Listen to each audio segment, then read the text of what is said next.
Me, the Other is a documentary film about a diverse group of 12 students from 3 universities in southeastern Michigan.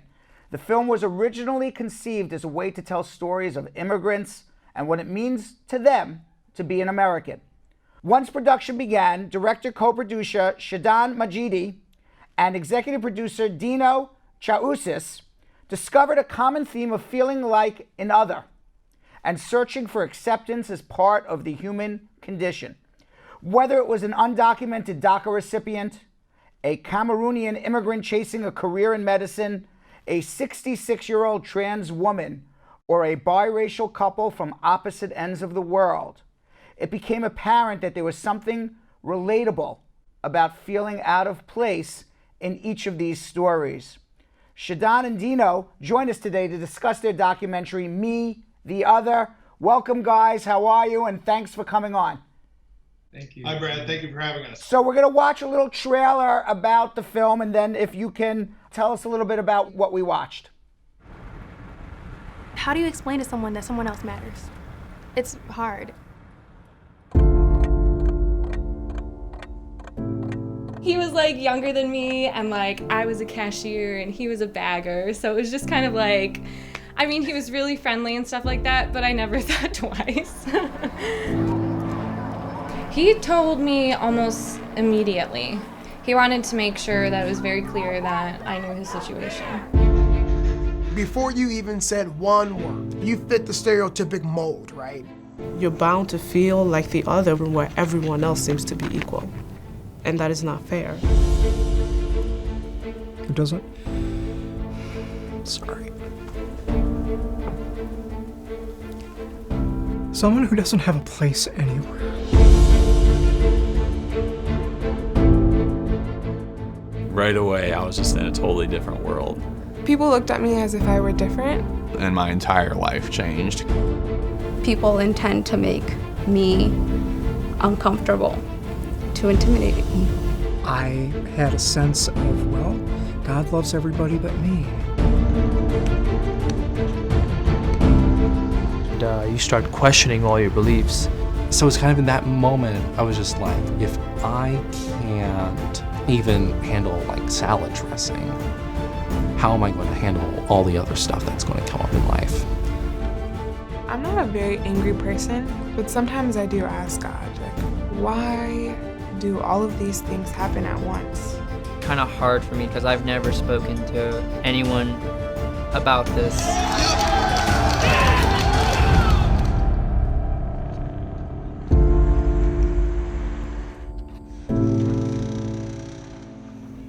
I feel like I'm just like anyone else, but I'm not.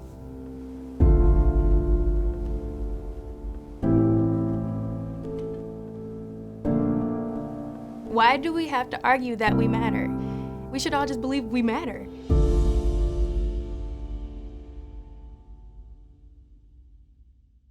I think the trailer is a good representation of the diversity that is represented in the film. It kind of encapsulates what being the other really means, especially in this day and age. So how did you get the idea to do this documentary? So the idea actually spawned from me kind of having a desire to explore what it means to immigrate to another country. I was kind of reflecting on my parents' experiences immigrating to this country. I was really kind of in awe that someone could leave a place where that's all they know and they don't speak the language of the new place. They have no money, no job, no connections, no family, anything, and just pick up and go to that place. I was really kind of blown away that someone could do that and not really sure that I would be able to accomplish that. So I had approached my good friend Shidan over here about kind of exploring this idea and what it means to be an immigrant and to immigrate to another country and the struggles that you deal with as that. Some of the people we saw, a trans woman, a biracial couple, they're not necessarily immigrants. Obviously this film turned out a little differently than what you envisioned going into it to tell an immigrant story. You're now telling the story about people who feel out of place, whether they're an immigrant or some other minority or gender minority or whatever that particular story that you're talking about. How did that transform during the filming? How did you all of a sudden change from one idea to focus on a different idea?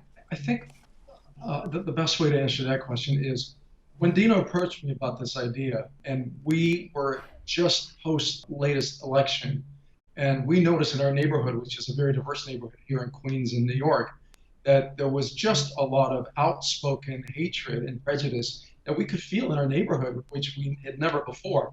So we discussed the story of the immigrants, but then this whole concept of prejudice became so prevalent, not only in our communities, but all over the world. It's such a universal plague right now.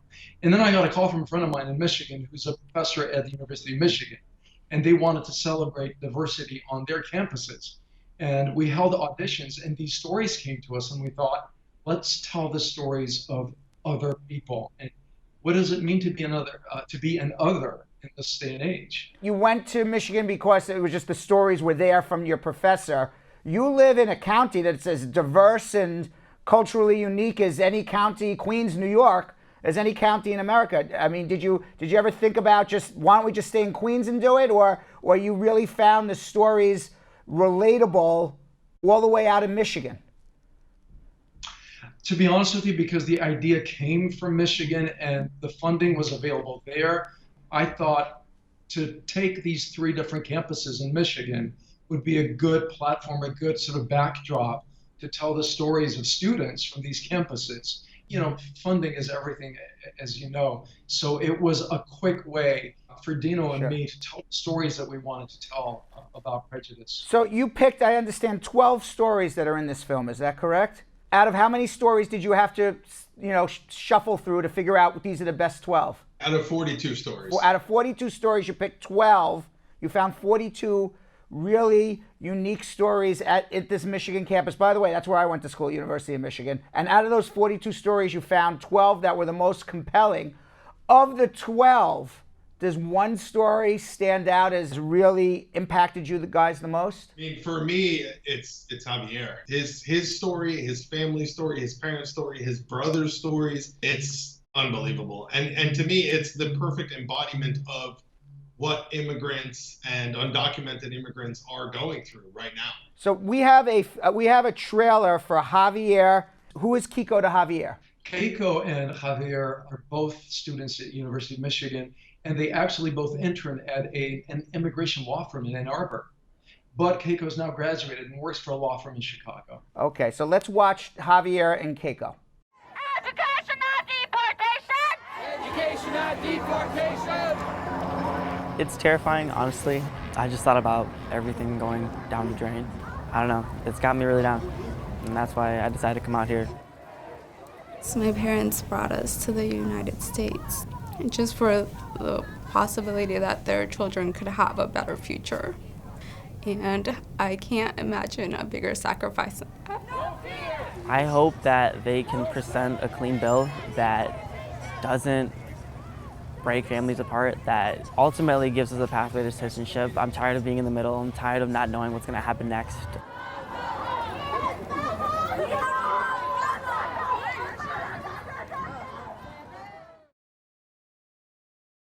So what was each of your individual roles in making this movie? I, as executive producer, really helped to kind of facilitate everything coming together, mostly on a post-production end, just because that is my professional area of expertise. I'm a visual effects artist by day, but storyteller just in general in life. Consulting with Shidan about the process, the post-process, and all that, and really sometimes lending, my thoughts and ideas to the story as well. And Shidan, what was your role in all of this? Credit-wise, I'm a co-producer and a director of the film. We actually begun, the idea was for both of us to co-direct, but this guy next to me got married. This film was done in such a short time span, and there was such a deadline. He had to go on his honeymoon, so I was stuck with the directing role. Which he did lovely. Was this your first time you've ever directed anything? No, I actually work in theater. But, okay. But have you ever directed a film? As a student, yes, but never professionally. Never professionally. So from the inception of the idea to a finished product, how long did it take you guys to make this film? Oh, so fast. God, It was a month and a half-ish. You did this in 6 weeks, this entire film? Yep, and with no money. Oh my God. So did you work morning, noon, and night? You like gave up your regular day jobs? This guy was just around the clock. Shidan was living, breathing, and eating me the other. I wish that I could have been as involved in it with him as I wanted to be. Unfortunately, life was crazy with weddings and stuff. But yeah, I mean, basically everybody who worked on it lived and breathed the film for 6 months. So yeah, but we all worked as volunteers. So actually, we all had day jobs during the day. So once we got home in the early evening, we worked until the morning. In the morning, go to the day job, come back home, and in the weekends. You didn't make any money doing this. Nobody was paying you to do this. Is there an expectation that you're going to see some money from this, or is this really truly a labor of love for you guys? It was exactly that. It was exactly a labor of love. I mean, you took the words out of my mouth. It was more about, and we discussed this very early on, how there was really no possibility for this to even make money. It was more about exposing the stories and exposing people to the stories that potentially they could relate to, and that's why we went with such a diverse group of stories, is that somebody could potentially find something of themselves in each one of these individuals. What was it from inwardly in you that you felt it was so important to take your time and your effort and your own money? Obviously, I guess you would pay for your own airplane to go out to Ann Arbor, to Detroit, Michigan, and nobody's giving you, stipends for lunch and dinner while you're on the set. What is it in each of you individually, inwardly, that it was so important to get these stories out and get this film out and tell the stories of these 12 students at Michigan who felt on the outskirts? I think it's important to know that we did have some sponsors who were really angels. But what was really important is the state of the world and the state of the human soul and how much suffering there is right now and how much injustice there is right now. And I think we both came together when Dino first approached me about the immigrant documentary, he said, we've got to do something. We've got to help people who are suffering right now. And I think that's what drove us. It wasn't about money. It was about telling stories that needed to be told, because there's just such a stereotypical view and fear of people who are different, which is the perfect political pawn. But when it comes to reality, people are suffering and people are feeling hatred when we really are all the same. I always say this, and I've been saying this my entire career as an immigration attorney. When somebody meets an immigrant or somebody meets somebody who's different than them, and they realize that they have a lot more in common than they have different, they don't necessarily change their political view, but what they do is they say, yeah, let's deport everybody except my friend here. He's a really nice guy. We want to help him. But the more people get that feeling that there's more than one really nice guy or one really nice woman, hopefully, we can show more love and a little more empathy and a little less hatred. I give you all the props for doing this type of film. No, I was just going to say that you're exactly right. And that was really, when I stated before that we knew it wasn't for money, it was kind of about that. It's easy living in New York City and in Queens in such diverse areas where you're constantly surrounded by diversity and immigrants and people who don't speak a language you speak, that when you're forced to live together like that, it kind of is easier to accept. And I think that a lot of people who have this sort of prejudice, quote unquote, are just not exposed to people of other cultures. And it's like you said, once you expose them to this, then they see that they're just human. They're not so different than they are themselves. Correct. So when did the film premiere? Martin Luther King Day of last year, January 21. So we're almost approaching the 1-year mark. Where was it shown? It was premiered at Ann Arbor, which was really the location of the backdrop for the film. And it was a snowy night. We didn't think anybody would show up. The theater seats 1,700 people. We sold out. Wow. And got a ovation, which, I think the relevance of the day and the stories and the power of these individuals. What was the reaction to the film? The reaction at the premiere was phenomenal. We got a standing ovation. And since then, we've been getting a lot of requests from schools and colleges, not only in this country, but all over the world. So in the trailer that we saw, one person mentions not being able to handle salad dressing. What was that story all about? So AJ is on the spectrum. I believe he's got Asperger's. he speaks about how it limits him kind of with like the most menial of tasks in his life. And one is that he had this instance where he was so stressed out about being able to put salad dressing on his salad that he couldn't sort of fathom how he was going to be able to get through his life if he couldn't actually even choose the salad dressing.